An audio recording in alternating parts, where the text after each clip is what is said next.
વિડીયોઝના update માટે ચેનલને subscribe કરો, લાલ કલરના સબસ્ક્રાઇબ બટનને હિટ કરો, બાજુમાં રહેલા બેલ આઇકનને પણ હિટ કરો, એટલે તમને બધા જ વિડીયોના અપડેટ મળશે. કોઈ પણ વિડીયો તમે મિસ નહીં કરો. Hi friends, welcome to my channel. આજે આપણે બહુ જ ફેમસ સાઉથ ઇન્ડિયન રેસીપી જોવાના છે, રસમ. રસમ એ સાઉથ ઇન્ડિયામાં ભાત જોડે સર્વ થાય છે. ભાત, એની ઉપર તુવેરની દાળ, હળદર અને મીઠું વાળી, અને એની સાથે રસમ. રસમને તમે ટમેટો સૂપ જેવું પણ પી શકો છો. બહુ જ હેલ્ધી હોય છે, બહુ જ ટેસ્ટી હોય છે, અને આપણા ઘરમાં અવેલેબલ ઇન્ગ્રેડિયન્ટ્સથી જ બની જાય છે. બનાવવું પણ બહુ સહેલું છે. રસમનો પાવડર પણ બજારમાં મળે છે રેડીમેડ, પણ આજે હું તમને ઘરે એનો પાવડર વાટી અને રસમ બનાવવાનું બતાવું છું. તો એના ઇન્ગ્રેડિયન્ટ્સ જોઈ લઈશું અને પછી રેસીપી સ્ટાર્ટ કરીશું. 2 મીડિયમ સાઇઝના ટમેટો લીધા છે, 1 લીંબુ લીધું છે, 3 ચમચી ધાણા લીધા છે, 1 ચમચી કાળા મરીનો પાવડર લીધો છે, 7 થી 8 લસણની કળીઓ લીધેલી છે, અડધી ચમચી મીઠું, 4 લાલ સૂકા મરચાં લીધેલા છે, 2 મરચાં આપણને પાવડરમાં વાટવા માટે જોઈશે અને 2 મરચાં વઘાર માટે જોઈશે, અડધી ચમચી રાઈ, અડધી ચમચી અડદની દાળ, 2 કઢી લીમડા લઈ લીધેલા છે, 1 ચમચી જીરું લીધેલું છે. અને આપણે ટામેટાને બાફવા મૂકી દઈશું. મિક્સરના વાસણમાં આપણે ધાણા 3 ચમચી, 1 ચમચી જીરું, 1 ચમચી કાળા મરીનો પાવડર લઈ લઈશું. એના બદલામાં તમે 10 થી 12 આખા કાળા મરી પણ લઈ શકો છો વાટવા માટે.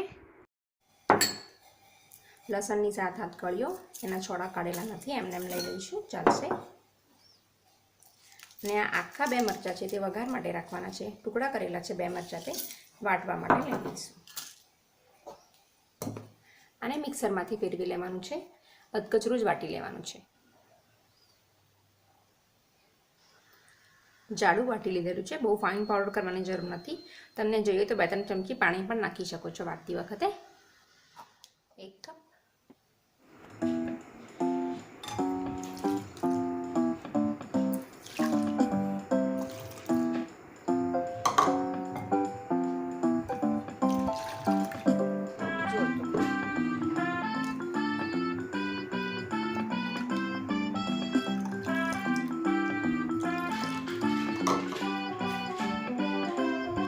આને ઢાંકીને 5 થી 7 મિનિટ ઉકાળી લેવાનું છે. આપણી પાસે આ મિશ્રણ ઉકળીને તૈયાર છે.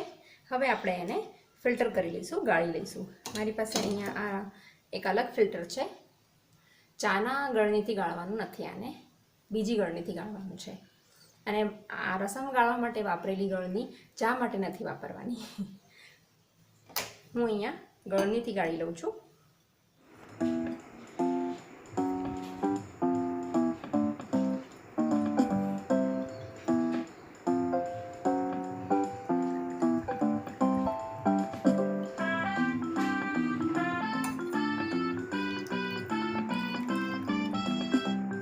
ટામેટા છે એના છોડા કાઢી લઈશું આપણે. પછી આને હાથથી આમ થોડુંક મેશ કરી લેવાનું છે, જેથી કરીને એનો બધો રસ જે છે તે છૂટો પડી જાય.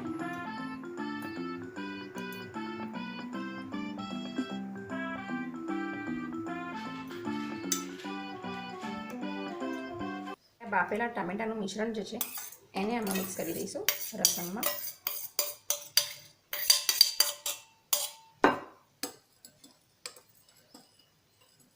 સ્વાદ મુજબ મીઠું નાખી દઈશું.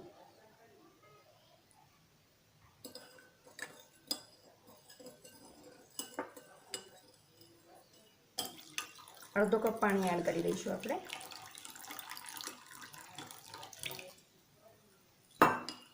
એક લીંબુનો રસ નાખી દઈશું આપણે. લીંબુ તમે સર્વ કરતી વખતે પણ નાખી શકો છો. હવે આને વઘાર કરવાનો છે. તમે આને આમ પણ પી શકો છો, ટમેટો સૂપ જેવું, કે આને તમે જમવાના પહેલાં પણ પી શકો છો અને જમવાના પછી પણ પી શકો છો. ડાયજેશનમાં બહુ જ હેલ્પફુલ હોય છે. 2 થી 3 ચમચી તેલ લઈ લીધું છે. એમાં અડધી ચમચી રાઈ નાખું છું. રાઈ સરસ તતરી ગઈ છે. અડદની દાળ નાખું છું. હિંગ નાખું છું.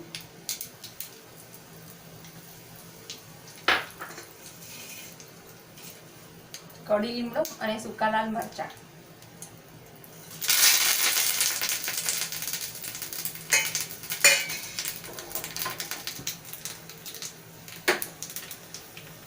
હવે આ વઘારને લસણમાં નાખી દેવાનો છે.